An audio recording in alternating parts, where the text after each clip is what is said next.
ठीक है, तो अभी मैथमेटिक्स का देखते हैं। मैथमेटिक्स में सर्कल और कोनिक्स में कितना टाइम लगेगा और क्या है, तो वो मैं बता देता हूँ।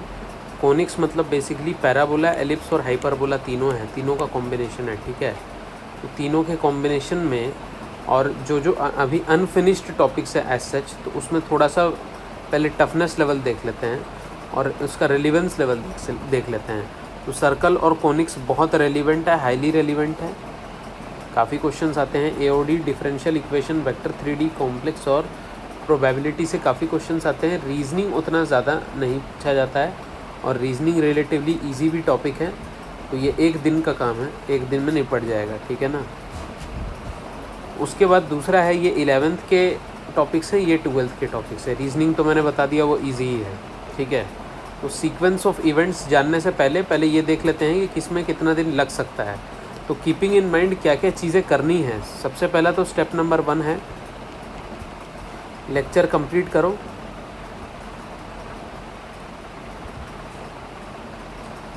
फिर स्टेप नंबर 2 है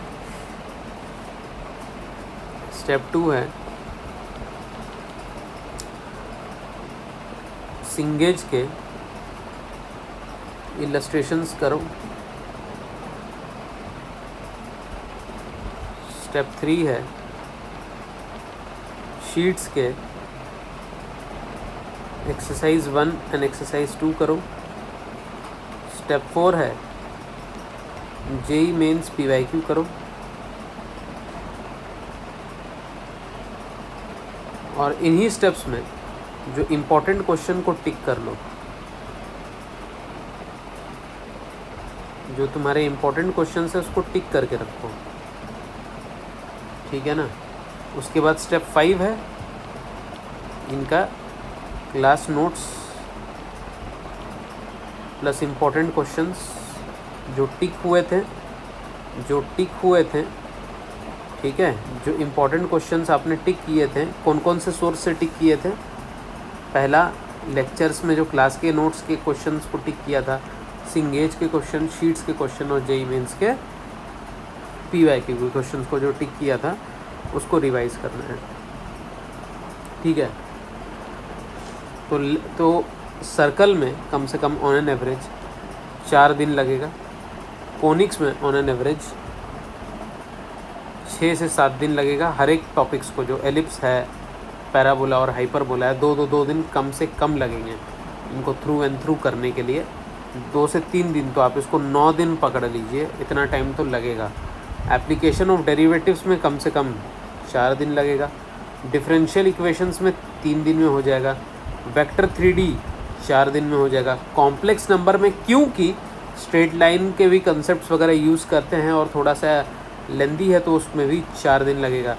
प्रोबेबिलिटी 4 दिन में हो जाएगा, बशर्ते आपने परम्यूटेशन एंड कॉम्बिनेशन अच्छे से कर रखा हो। और अगर नहीं किया है तो पहले इसके RD शर्मा के सॉल्व क्वेश्चंस कर लो।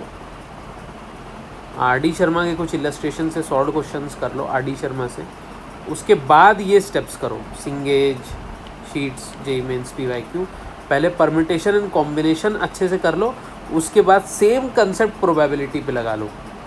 प्रोबेबिलिटी पर सेम चीज़ लगा लो।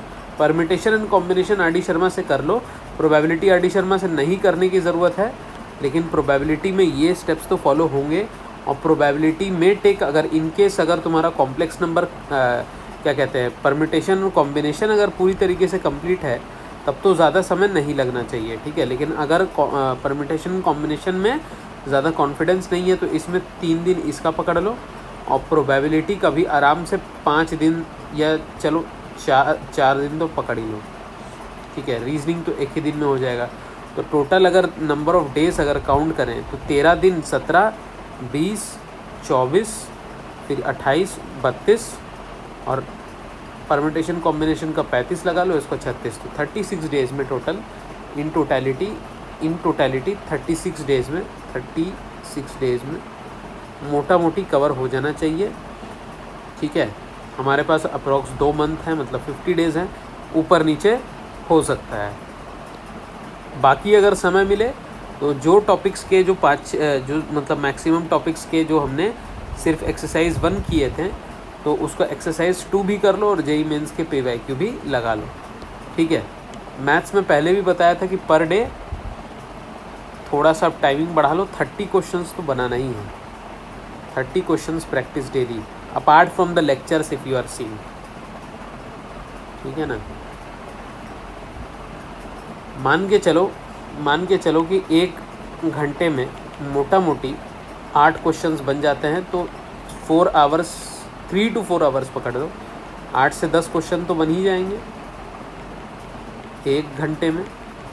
तो on an average 3 to 4 hours for maths practice के लिए अलग से डेडिकेट करना है।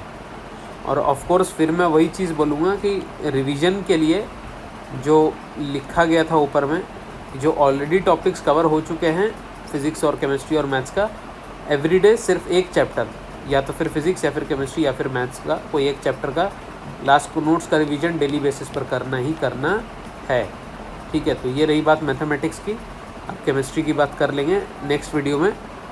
जो भी केमिस्ट्री के टॉपिक्स हैं तुम्हारे, जो तुम्हारे पार्शियली कंप्लीटेड है या फुल्ली कंप्लीटेड है, या क्या क्या टॉपिक बचा हुआ है, वो थोड़ा सा इसी तरीके से जो तुमने फिज़िक्स और मैथ्स में जो बताया था, इसी तरीके से केमिस्ट्री में भी नोट्स कॉपी में लिख के बता दो कि जिसमें शीट 1 ही कंप्लीट हुआ है, जिसमें शीट 1 शीट 2 हो चुका है और जिसमें बचा हुआ है अभी, तो उसी तरीके से केमिस्ट्री में भी बना दो, तो केमिस्ट्री का भी वीडियो बन जाएगा।